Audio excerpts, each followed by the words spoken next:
மயிலாடுதுறையில் நேரடி நெல் விதைப்பில் ஈடுபட்ட விவசாயிகள் மழையை நம்பி வழிமேல் வெழி வைத்து காத்திருக்கிறார்கள். டெல்டாவின் கடைமடை பகுதியாக உள்ள மயிலாடுதுறை மாவட்டத்தில் விவசாயிகளுக்கு காவிரி நீர் பல நேரங்களில் எட்டாக்கனியாகவே உள்ளது. குறிப்பாக தரகம்பாடி தாலுகா பகுதிகளில் பெரும்பாலும் முப்போகம் விளைந்த நிலையில் தற்போது ஒரு போகத்தையே விவசாயிகள் நம்பியுள்ளனர். ஆற்று பாசன தண்ணீர் கிடைக்காத நிலையில் மழையை நம்பியே விவசாயம் செய்யக்கூடிய நிலைக்கு விவசாயிகள் தள்ளப்பட்டுள்ளனர். திருக்கடையூர், சீவக சிந்தாமணி, ஆக்கூர், கிள்ளியூர், தில்லையாடி உள்ளிட்ட பல்வேறு கிராமங்களில் விவசாயிகள் நிலத்தை உழவு செய்து நேரடி நெல் விதைப்பில் ஈடுபட்டு வருகின்றனர். நெல் விதைத்து முளைத்து வருவதற்குள் மழை பொழிய வேண்டி வழிமேல் வெழி வைத்து காத்துள்ளனர்.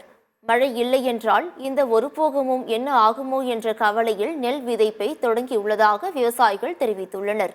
குறுவை தொகுப்பு திட்டம் போன்று சம்பா தொகுப்பு திட்டத்தை தமிழக அரசு அறிவிக்க வேண்டும் என்றும், விதை, உரம் போன்றவை மானியத்தில் கிடைக்க நடவடிக்கை எடுக்க வேண்டும் எனவும் கோரிக்கை விடுத்துள்ளனர். இந்த பகுதியில் ஆற்று பாசனத்தை நம்பி விவசாயம் பண்ண முடியாது. இப்போ ஏன்னா எதிர்பார்க்குற நேரத்தில் மேட்டூர் நீர் எங்களுக்கு சேராது. அதனால இந்த பகுதி சுற்றுவட்டாரங்களெல்லாம் நேரடி விதைப்பு தான் நம்பி செஞ்சுட்டு இருக்கோம். அதுவும் மழை பெஞ்சாதான் அதுவும் 30 சாகுபடி என்ற பூமியில் இப்போ உருப்படி தான் பண்ணிட்டு இருக்கோம். நாங்கள் இப்போ உருப்படி சாகுபடி தீவிர விவசாயமாக இப்போ தான் நேரடி விதைப்பு ஆரம்பிச்சிருக்கோம். இப்போ இன்னைக்கு ஆரம்பிச்சிருக்கோம். எல்லாம் ஒவ்வொரு பகுதியாக அடிச்சிட்டு இருக்காங்க. நேரடி விதைப்பு அடிச்சிட்டு இருக்காங்க. இந்த தமிழக அரசு மாவட்ட இந்த விவசாயிகளுக்கு குறுவை தொகுப்பு மானியம் அறிவிச்ச மாதிரி சம்பாவுக்கும் தொகுப்பு திட்டம் அறிவிச்சு உரம், விதை, முழு மனித கிடைக்கிற மாதிரி அரசாங்கம் ஊக்கப்படுத்தணும்.